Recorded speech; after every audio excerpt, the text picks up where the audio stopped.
When I was a freshman in high school, I had to read Harper Lee's To Kill a Mockingbird. It's a classic book. You might have heard of it. Well, before we read it, our teacher could not stop gushing about one of the main characters, Atticus Finch. He is the father of the two child main characters, and my teacher just went on and on about him, and I don't blame her. Atticus is an amazing dude. He's a great father, incredibly fair yet stern. He is an intellectual. He is a lawyer with a strong sense of justice, who takes a case defending a black man wrongfully accused in the Jim Crow South. He takes this case even though he knows he's going to lose. He knows that his reputation is going to suffer, and it might even, and it kind of does, jeopardize his family, puts his kids in danger. Atticus in the book represents morality and reason. Well, what does Atticus Finch have to do with Ruth? Well, pause the video right here, read Ruth chapter 2. We'll try to provide a link somewhere for you to Bible Gateway if you don't have a Bible. And then come back and we'll chat about it. So if you don't know me, my name is Scott, and I have your daily Devo.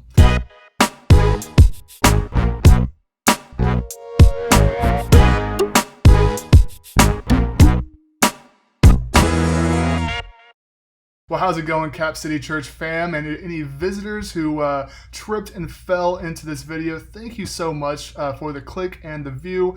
You know, there are a ton of places that you could go. A ton of churches are putting their content online, but you chose Capital City. Thank you so much for that. We value your clicks and we value your views, but more importantly, we value you. And if you are a visitor and you want to learn more about Capital City Baptist Church, please reach out to us. You can find out how to contact us through our website. We'll have that linked as well. You can also find us on our Facebook page, and you can reach out to us that way. We'd love to just learn how we can minister to you and pray for you during this crazy time. Once again, thank you so much for joining us. So last week, we started a short series in the book of Ruth, and we discussed how Naomi and her family immigrated from her homeland of Judah to Moab as economic refugees. There was a famine in the land, and they set out in search of greener pastures. Well, those greener pastures never really came because her sons and her husband, they both kicked the bucket, leaving not only Naomi, but also her two Moabite daughters-in-laws as widows. And Naomi makes the decision to turn back and go to her homeland, where she would have more of a support network, which isn't very that much better, but still slightly better than her condition in Moab.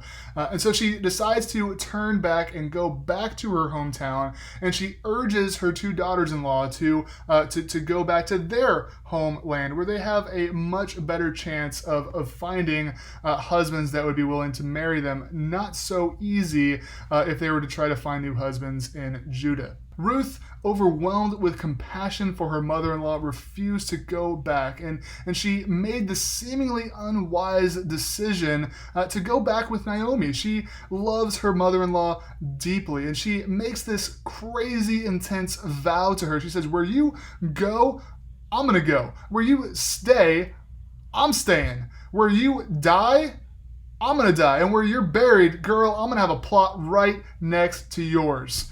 She says, "Your people will become my people, and your God, my God." It wasn't even a vow to God. He was just kind of a part of the package. And as I said last week, God is still going to honor her. It was enough for him to be stirred into giving grace, or extending grace, to Ruth and Naomi both. And we'll see that unfold in the coming weeks. Ruth is committed to sticking by Naomi's side, thick or thin. But as a widow, as a woman, as an immigrant. She finds herself as a member of three demographics that were considered to be the least in society in that time and culture. To begin with, women are second-class citizens. They can't own property. They can't hold down a job like guys can. And without any men in their life to support them, they're going to be on hard times. And that's where we pick up our story. Chapter 2 starts out by introducing us to a man named Boaz. Boaz is the man, by the way. In fact, he is referred to as a man of standing, and this phrase means that he's a self-made man. He's a man of wherewithal. He's a good businessman. He has a solid reputation in the community. This phrase also has a military connotation that means that he was a man of war. He could defend what was his. And during this tumultuous time of the Bronze Age collapse and the judges, where there was no centralized seat of power or government,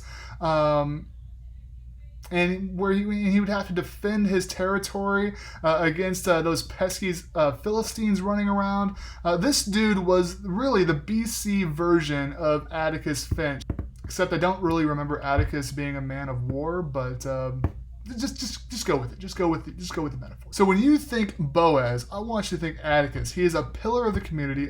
He has a strong sense of justice and of grace and generosity. He has a heart for the vulnerable, and he can throw hands if need be.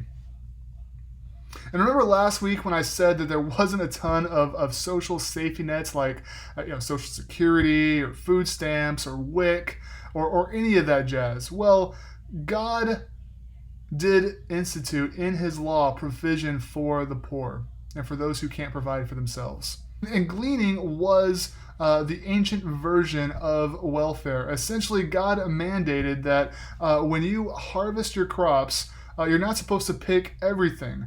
You're supposed to leave some grain on the stalks, and whatever grain fell on the ground for the poor to come behind the harvesters and pick whatever is left. And all the libertarians all unanimously shouted, "Gleaning is theft!" Well, Ruth goes out to glean, and whose field does she happen to arrive at but my dude Boaz? And Boaz notices her.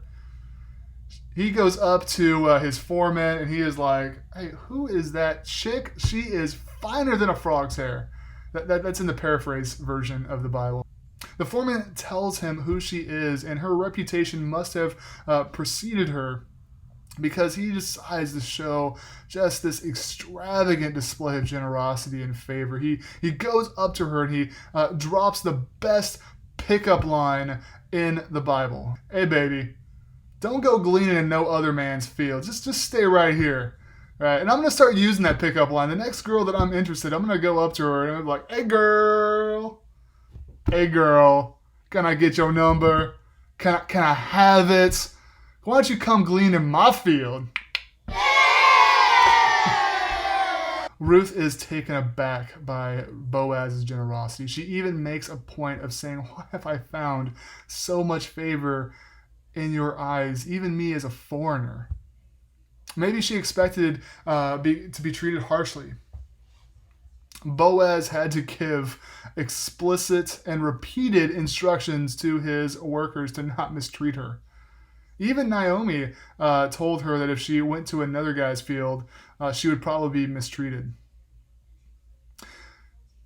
You see, God has a soft place in his heart for those who are immigrants, refugees, those who are vulnerable, those who are at the margins of society. In fact, in Matthew 25:34-40, Jesus himself identifies himself with those who are down and out, those who are hungry, those who are thirsty, those who are immigrants and prisoners. And he says when you treat those folks with love and generosity, it's the same as if you welcome and showed hospitality to him. And he also gives a warning to those who say they are Christians, but do not show concern for the least of these.